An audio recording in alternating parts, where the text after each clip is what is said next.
本来我想不讲话，我什么也讲过来啦。那个李松元老师那也是这样，也就因为这边呢是年纪我最大，所以我一定要最后本来是不想讲，蹦去后上英语讲了啊。哎呀，我看到线上的辛苦，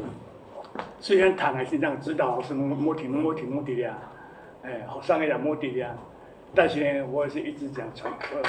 文法呢一定要传承，我那边有几个小朋友，那个好在听，有人在听的话呢就好。我一直想在利亚都一直从事文学创作，从以前古希腊的都厉害，华文到现在客家的诗、客家的词、客家的音乐，跨族的、跨越的，来推广客家文化。像今天的老师，因为教语言反性东西呢，4位老师都讲过了，我不再重复，我们再重复。语言学家，也是李松元教授是语言学家，